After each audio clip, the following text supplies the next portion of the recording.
Nameco right here. I'm Dustin. This is your Week 5 Fantasy Fix.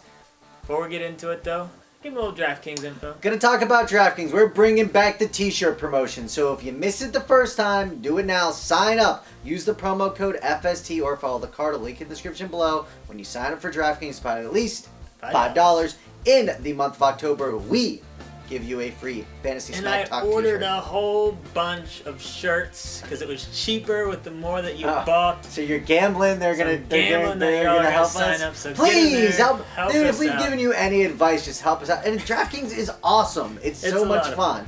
And I've taken 25 to 243 thus far this year.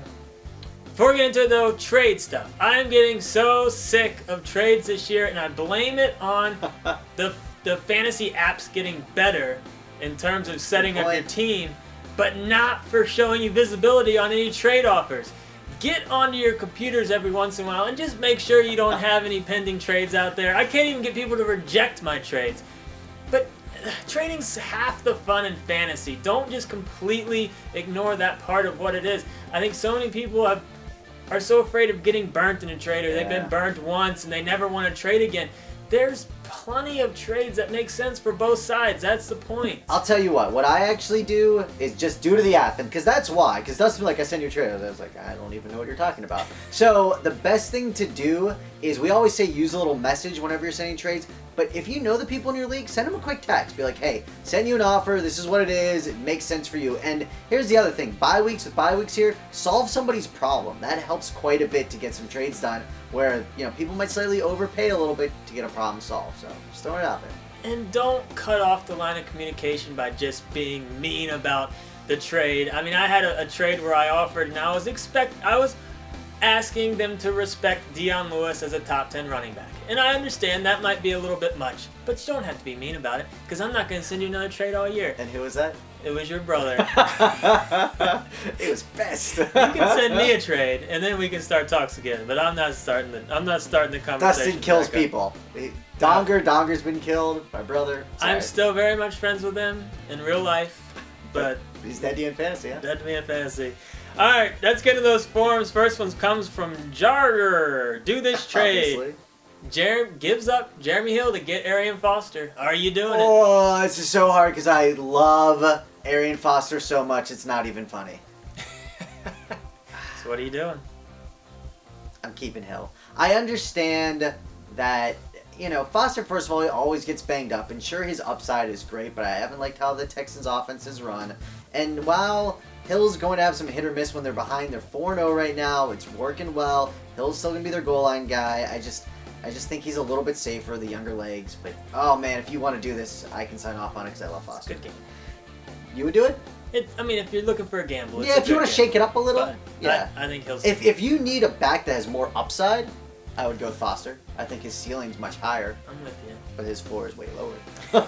All right, Jake, that's why it's a good trade. Jacob Johnson wants to know which QB. Vic at San Diego, Stafford at home versus Arizona, Blake Bortles at Tampa Bay, or Jay Cutler at Kansas City. Well, you'll see in a little bit who my sleeper is going to be, but I'm saying Matthew Stafford here. When you look at... Yes, Arizona's good against the pass, but they've played a lot of weak passing teams. And Stafford's looked awful, but he's also played a lot of tough defenses. So they're at home. Stafford's at home. I'm not writing him off as not being a top 10 quarterback anymore. I mean, I think he's going to get things going. Look, he just tried to trade me for Stafford before the show. I'm just saying. Thank you out there, Fantasy Night Talk community. It's not time to write off Stafford. It's not time to write off Tannehill. Now you just went up in that trade. Those guys, I still like Stafford. That's basically all I'm getting at. All right, we got one from Bryn Braun. Which wide receiver, Pierre Garçon at Atlanta? Are you going with John Brown, your boy, at Detroit? And this is the week I'm going against my boys. I love John Brown, but here's the deal. I'm going Garçon here. His targets have been great, and I know it's partly because Deshaun Jackson's been out, but the targets have been great. They're playing Atlanta. It's going to be a shootout, high over-under, and I think I'm going to be throwing a ball a lot. I'm going Garçon here. I would as well. That's tough, though. Going against your boy again.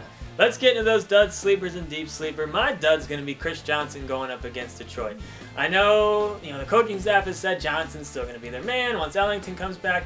I'm not necessarily buying it, but it's more for me just once Ellington's back in the mix, you just don't know what's going to happen unless you're really desperate. Johnson's on my bench until we see for sure how this is going to pan out with Ellington suiting up. So I'm staying away from that one. And my sleeper is Matthew Stafford. I do think a lot of people are going to look at that matchup, stick him on their bench. But again, Arizona's played some weak passing offenses, and the Lions have played some tough passing defenses. So again, they play another tough passing defense, but they're at home. I like that for them. I think, and then that's not necessarily going to be a low-scoring game. I think the over-under is 44 points on that one, so there should be some points going around. So I don't mind Stafford. And then my deep sleeper is Willie Snead. I wrote about him in my sleeper show, but my sleeper write-up, or my waiver wire write-up, I didn't talk about him in the show, and then I wish I had right after. But I really like Willie Snead. I was a huge fan of Coleman coming into the year because I thought he was going to have that role. But now it's definitely looking like Snead. He's getting consistent targets. He's been solid, and I just think he's a really good deep sleeper this week if you need wide receiver help. All right, my dud is going to be Doug Martin, and here's why. You had him on your bench because he's done nothing. He blew up last week, and he's playing Jacksonville, so you're like, ooh, great matchup, he's going to blow up again. All I'm saying is buyer beware. I will have him ranked maybe just inside my top 20 running back. So he's not a guaranteed start on every team. I mean, you might probably start him. He could definitely a flex play consideration, but just don't do anything crazy. That's all I'm saying. Other than that, he's been terrible so much. All right, my sleeper is Leonard Hankerson versus the Washington Redskins. First of all, I kind of like that's his former team type little thing. The Redskins are very good against the run. They're terrible against the pass, so I see Atlanta throwing the ball a lot. And he's the number 2 out there. Sorry, Roddy White. And apparently, Roddy's fine being the old man. So, Leonard Hankerson. And then my deep sleeper is going to be Nelson Aguilar versus the Saints. The Saints are actually pretty good against fantasy wide receivers as far as points they've put up. It's people running on them. But regardless, I'm calling this a gut feeling. I liked Aguilar coming into the year. Well, he's gotten more targets steadily. He had some sick catches. Yeah. He's good. First of all, he's just a solid player. And I picked him in a lot of leagues because everybody cut him. It takes a while for a rookie to learn Chuck Kelly offense. I think he might be learning it. I got a feeling. That reminds me, speaking of players that play in their old team, Sproles. Going back to New Orleans. That could be a fun one to play. All right, let's get into Mike's picks. His duds, Colin Kaepernick. Not necessarily really going out on a limb here with this pick.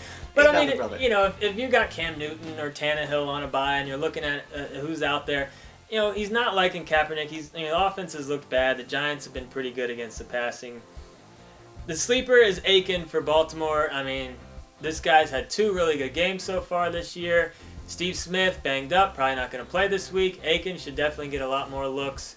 He's definitely got a big upside this week. And his deep sleeper is Anthony Dixon. With all the injuries out there in Buffalo, it looks like Dixon might get the nod if Williams can't go. So it's definitely, and McCoy's still banged up as well, so it's definitely looking like it could happen where he gets to start. So not necessarily a guy that's a hands-down starter, but could be a decent play if you're desperate at running. Could be a daily play as well. Could be a daily for DraftKings. All right, Dustin, you close us out. So that's it. Got questions? Post them in the forums. Name code right here. This is what I got to deal with. He leaves me things like this after shows. Yep. Good job, Dustin approved. That'd be really who does this? Who does this? It's funny. It is funny. It's not funny? I enjoy it. That's why I'm showing everybody.